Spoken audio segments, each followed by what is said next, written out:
Alright, here we go. Alright, come on. What are you gonna do about that, huh? Oh!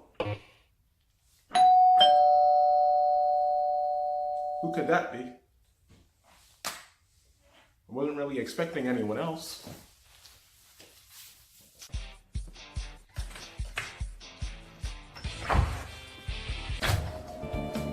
Oh, hey, what's up? I'm really glad you made it. I wasn't really expecting anyone else. Please, come on in. Take a look at what we got for you. It's really good stuff.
Hello everyone, and welcome to Retro Reviews Tres. That's 3 for you non-Spanish speaking people out there.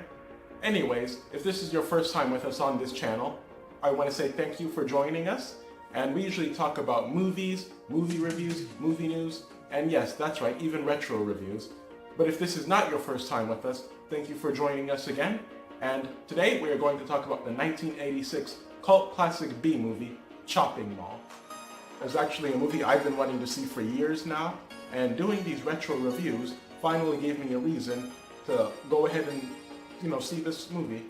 Now, Chopping Mall falls under the category of what I would call a cult film. People know about it, but only like the real horror fans from the 80s know about it. But anyways, Chopping Mall really does fall under that category of a cult film, and it's about security robots, are programmed to stop thieves and disable them with lasers, tasers, and all kinds of phasers and all these crazy weapons. But that is until the authorities arrive. However, one day these workers who work at the mall decide to stay late and throw a party, and that is when the robots are reprogrammed to, well, chop and kill. The thing I thought was really weird with the movie was how incredibly short it is. This is honestly one of the shortest movies I've ever seen. And it really is like a point A to point B type of story, which I actually don't mind because the movie knows its audience and what it's trying to do. But I just think the film could have been just a little bit longer. But the film isn't really trying to give, big character development or anything like that. It knows its audience, and it's simply just trying to cater to that audience. The audience who, how can I say this, they love cheesy 80s horror movies. They watch the Chiller channel, if that's even still a thing. They watch cheesy movies on the Sci-Fi channel. They read Fangoria magazine and Famous Monsters of Filmland. In other words, me. This film is every 80s stereotype that you've seen in a movie ever, especially in a horror movie in the 80s, is in this movie. We have, how can I say this, the cool jock with the real nice feathered hair. He's trying to play it cool. You have the nerds who are trying to hook up, and the blonde bimbo who isn't too bright. Which for me, this makes the movie more of a comedy than anything else. This is an 80s horror flick, which means, the film shows a lot of, blonde hair and big cleavage. And I honestly had a good time watching this because some of the things that these characters say are just so off the wall and so funny to me.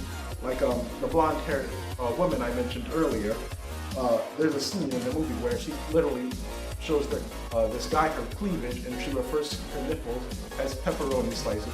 I'm being serious, that's an actual line from the movie. Another scene or line of dialogue that I thought was funny was the jock, who isn't too bright either.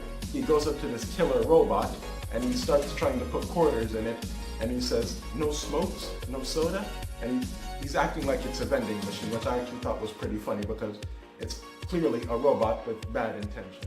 Credit, they have lines of dialogue that I still remember after seeing it a couple of days later. Like they stop a robot and they actually kill the robot, and they say, "Oh my God, it's robot blood."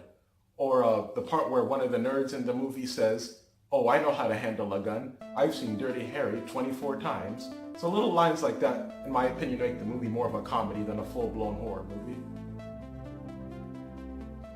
And with a movie like this, you would think the killer robots would provide more fun, but for me, it was definitely the characters that were the real standout of the movie. I do like the killer robots in the movie, but for some weird reason, they kept reminding me of Cartman from South Park when he was Osimo, if anyone's seen that episode. But yeah, they just don't look all that intimidating to me. They honestly, how can I say this? You know, for a movie called Chopping Mall, there really isn't much chopping. There's actually no chopping at all. It's a nice pun and a nice play on words and a catchy title and all, but the robots really do come off, they don't come off that scary to me. I know I'm nitpicking, but the design really could have been done just a little bit better. Here's a fun fact for you. The director of the movie, Jim Wynorski, actually does the voice of the killer robots. I find the title a little misleading, but I really do love this title. I love 80s horror flicks, and I give credit to this one because it was trying to do something different, other than the, masked serial killer killing off young, horny adults one by one. It really did try to mix up the genre by adding a little bit of science fiction, and honestly, what I consider to be humor. I personally think the movie could have been improved if the killer robots were improved, and overall, I think the movie really could have been longer, but I understand why it was so short. It really was a get in, get out type of movie, which I think is absolutely fine. But as funny as these characters are, I feel like I don't really know them or care for their motives or even understand their motives sometimes. This is a kind of movie where it's what they're saying, you kind of understand who they are, but what they're saying is so humorous and over the top, it doesn't really come off as anything that somebody would say in reality. But I had a good time listening to these characters and what they were saying, and you can't hate a movie that entertained you. You can nitpick, that's absolutely fine, but I personally think the movie could have been a little bit longer, and it could have had a little bit more scares with the killer robots, and honestly, I wish the killer robots would have done just a little bit more instead of the whole shoot 'em with lasers that don't look all that impressive. Maybe for a movie called Chopping Mall, there really could have been some more chopping, chopping of body parts or decapitating. I believe the 1986 movie Chopping Mall gets 3 out of 5 chopping pieces.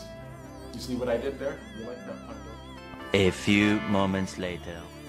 You know something? I'm in the mood to actually watch another retro movie that deals with killer robots or a cyborg in some way. So take a look at the next retro review right here. Bargained with. It can't be reasoned with. It doesn't feel pity or remorse or fear. And it absolutely will not stop. Ever. Until you are dead. Arnold Schwarzenegger in Terminator.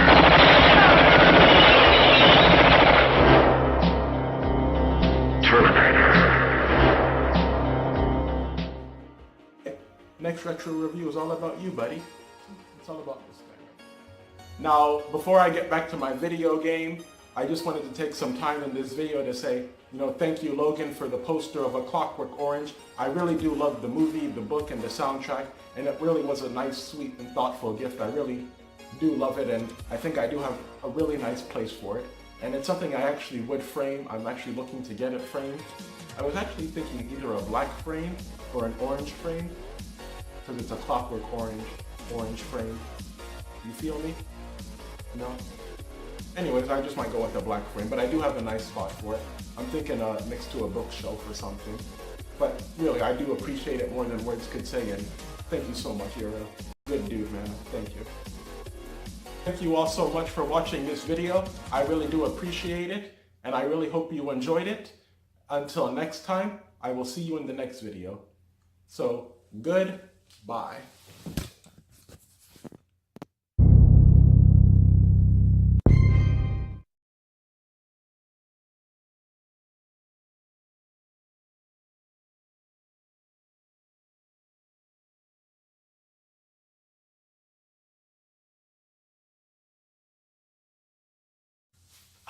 Let's get this thing started.